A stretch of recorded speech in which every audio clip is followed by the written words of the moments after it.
ایک سوال ہے کہ والدین کی قبر پر کیا کچھ دیر بیٹھنا چاہیے؟ دفنانے کے بعد وہاں کچھ دیر بیٹھنا چاہیے یا کہ دفنانے کے بعد وہ فوراً واپس آ جانا چاہیے؟ یہ اکثر یہ سوال پوچھا جاتا ہے، تو میں یہاں اب عرض کرتا چلوں، اور اس کے بارے میں ایک حدیث بھی ایک فیس بک پر مختصر سا کلپ ایک چل رہا ہے، اس کے بارے میں پوچھا جاتا ہے کہ وہ ٹھیک ہے یا نہیں۔ کئی دوستوں نے مجھ سے یہ سوال کیا، تو آج میں اس کا جواب دیتا ہوں۔ سنن ابی داؤد کی ایک روایت ہے، لیکن وہ روایت سے پہلے میں آپ کو ایک مفہوم دوں جو اکثر فیس بک کے اوپر بولا جاتا ہے، اور ویسے وہ مفہوم ٹھیک بولا جاتا ہے۔ وہ مفہوم جو حدیث کا بولتے ہیں وہ ٹھیک بولتے ہیں۔ مفہوم جو ہے کہ جب تمہارے والد یا والدہ کا انتقال ہو جائے تو جب ان کو دفنایا جائے تو ان کو دفن کرنے کے بعد ان کی قبر پر بیٹھ کر اللہ کا ذکر کیا جائے۔ اللہ کے ذکر میں سب سے اعلیٰ ذکر جو کہا گیا ہے وہ لا الہ الا اللہ کا ہے، ٹھیک ہے نا؟ لیکن باقی ذکر بھی جو ہیں وہ اعلیٰ ہیں۔ کوئی ذکر بیٹھ کے کر سکتا ہے، لا الہ الا اللہ کا ذکر کر سکتا ہے، سبحان اللہ پڑھ سکتا ہے، اللہ کی جو تعریف ہے وہ اپنے انداز میں کر سکتا ہے۔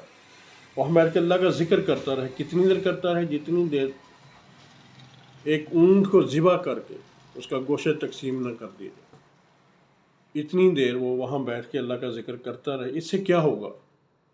اس سے یہ ہوگا کہ جب قبر میں دفنایا جاتا ہے، دفنانے کے فوراً بعد منکر نکیر آتے ہیں، اور وہ میت اس طرح سے پریشان ہوتی ہے جس طرح کہ سمندر میں کوئی غوطے کھا رہا ہو نا، تو وہ پریشان ہوتا ہے نا، اس طرح سے آپ وہ پریشان ہوتے ہیں کہ میرے ساتھ پتہ نہیں کیا سلوک ہو۔ تو اس دوران اگر بیٹھ کے اس کا کوئی بیٹا، اس کی کوئی بھی اس کا مطلب بیٹھ کے اس کی اولاد میں سے وہاں بیٹھ کے اللہ کا ذکر کرتا ہے، تو اس اللہ کے ذکر کی برکت سے اس کو قبر میں سکون محسوس ہوتا ہے، اور یہاں تک ہے کہ اس نے اپنے والدین کا حق ادا کر دی، ایک یہاں تک بھی بات آتی ہے۔ تو بہرحال یہ میت خوش ہوتی ہے کہ میرے بچے میرا حق ادا کر رہے ہیں، ٹھیک ہے جی۔ اب یہ بات صحیح ہے؟ ہاں، یہ بات صحیح ہے، یہ بات ٹھیک ہے۔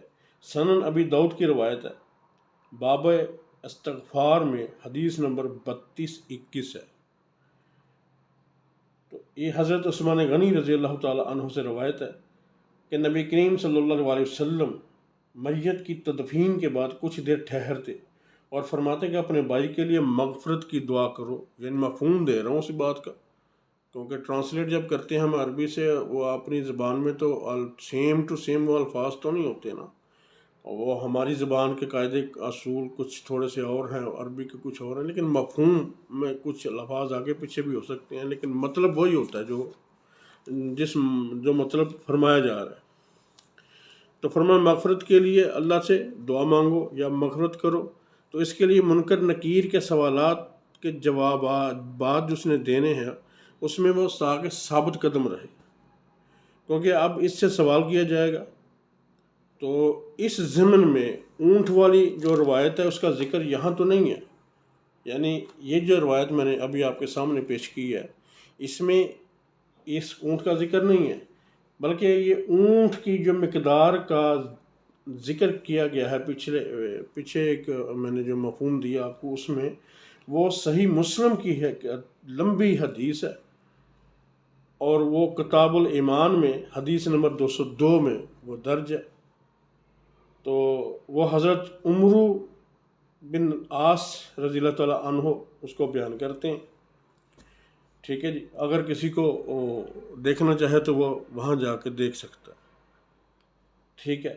اب یہ تو بات طے شدہ ہے، ثابت ہو گئی کہ قبر پر اتنی دیر بیٹھنا، ویسے عربی لوگ بڑی جلدی، بڑی مہارت سے، سپیڈ سے اونٹ کو ذبح کر کے اور بڑی سپیڈ سے گوشت تقسیم کر دیا کرتے۔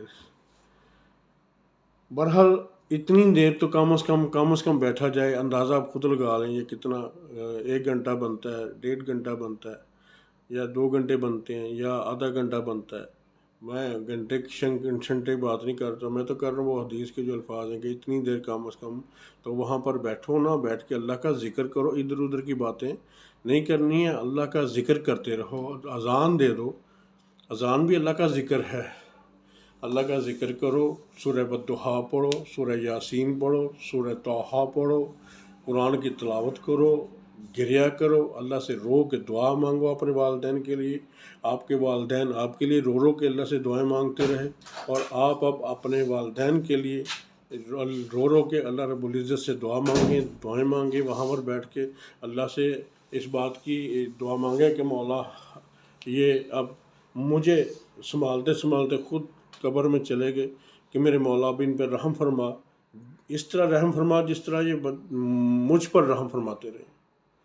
ٹھیک ہے نا, یہ دعا مانگے, کثرت سے دعا مانگے. ٹھیک ہے, اللہ ہم سب کے والدین کی مغفرت کرے, بلکہ ہم سب کے جتنے عزیز و اقارب جا چکے ہیں اللہ ان سب کی مغفرت کرے. ہم نے بھی جانا ہے, ہمیں بھی توشہ ساتھ لے کے جانے کے اللہ توفیق عطا فرمائے. اور ہاں آج اب ہم اگر اپنے والدین کے لیے ایسا کچھ کریں گے تو ہمارے بچے بھی کل کو ہمارے لیے کچھ کریں گے. تو اللہ رحم عطا فرمائے. نیک اولاد بہت بڑا صدقہ ہوتا ہے, بہت بڑی نعمت ہوتی ہے میرے اللہ کی. تو اللہ سے نیک اولاد مانگیں, صالح اولاد مانگیں, نیک عمل مانگیں, برائیوں سے بچ کے رہیں. اللہ ہم سب کو ہدایت کامل عطا فرمائے. وآخر دعوانا ان الحمد للہ رب العالمین.